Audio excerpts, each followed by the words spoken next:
बिस्मिल्लाहिर्रहमानिर्रहीम। अस्सलाम वालेकुम। कैसे हैं आप सब लोग? उम्मीद करती हूँ सब खैरियत से होंगे। मैं भी अल्लाह का शुक्र है बिल्कुल ठीक हूँ। और कल की वीडियो है ये। कल थी घर में दावत, भाई की फैमिली की दावत की थी मैंने, क्योंकि अली की शादी के बाद, जो अली की शादी की दावत की थी उसके बाद से वो लोग आए ही नहीं थे खाने पे। तो कभी कभार जैसे भाई भाभी आ जाते थे शाम में, या थोड़ी सी देर के लिए, एक आध घंटे के लिए। तो काफ़ी टाइम हो गया था उन्हें, तो इस वजह से उन्हें फिर मैंने कल खाने पे बुलाया था। और कल था सैटरडे, वीकेंड भी था, लेकिन कल बारिश हो गई थी, तो वो लोग जब आए तो बारिश ही हो रही थी और काफ़ी लाइट का भी इशू रहा कल सारा दिन। तो कल सुबह की वीडियो है ये। सबसे पहले कल उठ के मैंने सफाई कर ली थी सबसे पहले, और ऊपर का भी जाकर मैंने सारा कमरा अपना धोया, क्योंकि वो बारिश भी हुई थी उससे पहले परसों, तो सारा ऊपर का भी बहुत गंदा हो रहा था। तो सारा फिर मैंने जाकर कल धोया वहाँ से। तो बारिशों की वजह से आजकल यही है कि थोड़ा थोड़ा बारिशें होती रहती हैं तो गंदा होता रहता है ऊपर का। तो मैं धो ही देती हूँ, फिर झाड़ू पोछा नहीं करती, बल्कि सब पानी से धो देती हूँ, तो उससे ये कि साफ़ रहता है।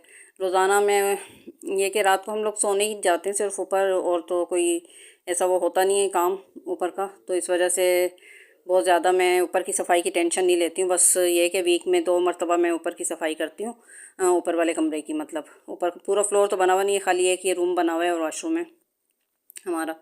तो ये ऊपर की मैं सफाई कर देती हूँ वीक में 2 मरतबा, और यहाँ से सारा धो देती हूँ, तो वो साफ़ ही रहता है बस। और उसके बाद फिर बाकी काम भी देखने थे, क्योंकि ये मैंने हल्की फुल्की जैसे नीचे की सफाई कर ली थी, बाकी तो सब शाम में आयरा ने सफाई की थी पूरी। तो ऊपर का ये है कि उसके बाद फिर मैंने नाश्ता कर लिया। और ये लोग अभी सो ही रहे थे, क्योंकि कल सब देर से ही थोड़ा सा उठे थे। हसान तो ऑफिस जैसे चला जाता है 9 साढ़े 8 बजे तक। तो आयरा बच्चे सो रहे थे और ये भी सो रहे थे, तो मैंने फिर नाश्ता कर लिया। मैंने कहा ये लोग तो देर से उठेंगे ज़ाहिर है, और काम करके मुझे लग गई थी भूख थोड़ी सी, तो मैंने फिर नाश्ता कर लिया। और नाश्ता करने के बाद फिर मैंने सबसे पहले ये कि सालन चढ़ा दिया था। सालन में मैं बनाऊँगी धुआं दम गोश्त, तो उसके लिए मैंने सब सोन के चढ़ाया है। बहुत इजी रेसिपी है। गोश्त ले लें एक, इसमें मैंने बड़े साइज़ की प्याज डाली है, एक टमाटर डाला है, लहसुन अदरक का पेस्ट डाला है 1 चम्मच भर के, और नमक मिर्च और हल्दी, बस ये इसके अंदर सामान जाएगा। और तकरीबन 1 किलो बीफ का गोश्त है ये, और इसको सौंध कर आप चढ़ा दें।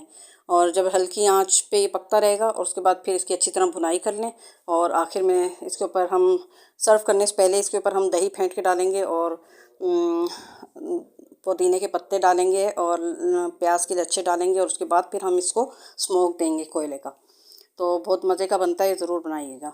और उसके बाद फिर मैंने शाही टुकड़े भी सुबह ही तैयार करके रख लिए थे, तो इसके लिए मैंने शीरा बना लिए। सबसे पहले मैंने शीरा बनाया था, तो ये मैंने शीरा तैयार कर लिया था सुबह ही। और उसके बाद फिर मैंने ये डबल रोटी फ्राई करके, और जैसे इसको बीच में से कट कर लिया था, क्योंकि बहुत बड़ी बड़ी पूरे पूरे पीस जो है ना वो खाए नहीं जाते, तो ये मैंने बीच में से इस तरह कट कर लिया था।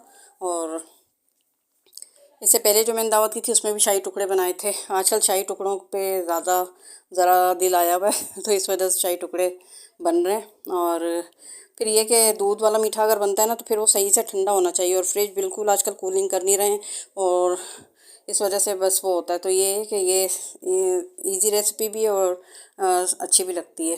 तो ये सब इस तरह शीरे में से वो करके, उसके बाद ये खोया और दूध मिक्स करके आप इसके ऊपर ये स्प्रेड कर दें।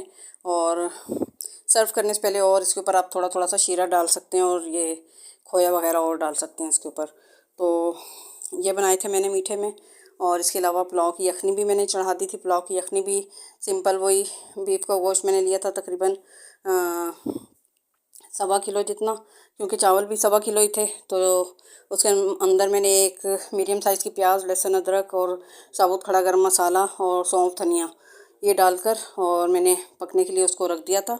उसकी यखनी जैसे आप तैयार कर लें, और हड्डी वाला गोश्त लें पुलाव के लिए, तो बहुत जूसी सा पुलाव बनता है, बड़े मज़े का।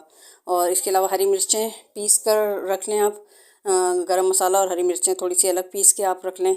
और फिर मतलब प्याज को लाइट ब्राउन करके और निकाल लिया मैंने आधी प्याज को। और उसके बाद फिर मैंने उसके अंदर जो यखनी में से बोटियाँ निकाल कर आप लहसुन अदरक के साथ अच्छी तरह फ्राई कर लें, और पिसी हुई मिर्चें और गरम मसाला जो हमने पीस के रखा था वो डाल दें।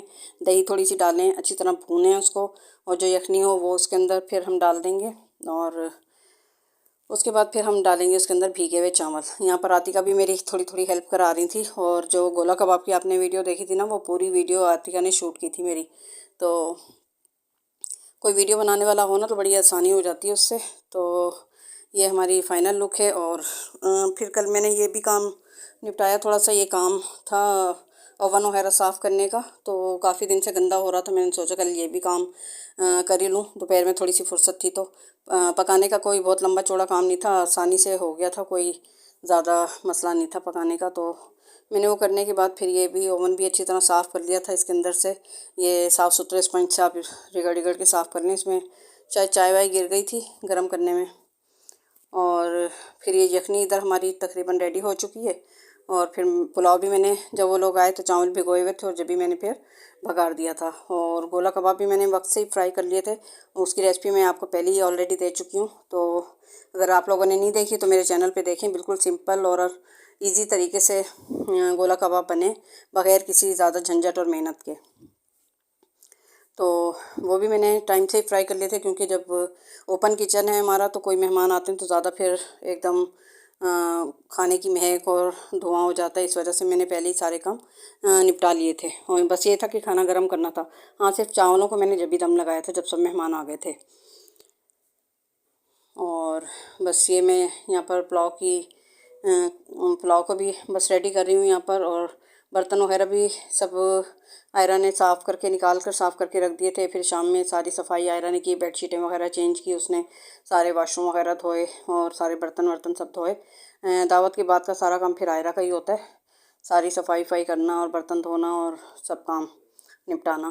तो बहुत सारे काम होते हैं। ये कि पकाने का मैं देख लेती हूँ तो ऊपर के सारे काम फिर वो देख लेती है, क्योंकि अभी उसको इतना पकाने का वो है नहीं दावतों वगैरह का। तो अभी मैं ही जैसे दावत का खाना वगैरह जो है वो मैं खुद ही बनाती हूँ अभी। और बस ये देखें सालन भी इस पोजीशन में जब आपका तैयार हो जाए ना, तो बस आपने फिर उसको चूल्हे को बंद कर देना, और चूल्हा बंद करने के बाद आपने दही डालनी है इसके अंदर, वरना सारी दही जो है वो पानी छोड़ देगी। और दही को भी मैंने पहले स्ट्रेनर में रख दिया था ताकि एक्स्ट्रा पानी उसका निकल जाए। तो गाढ़ी दही होनी चाहिए और उसको भी अच्छी तरह आप फेंट लें। तो ये सब काम देखें हमारे हो चुके हैं।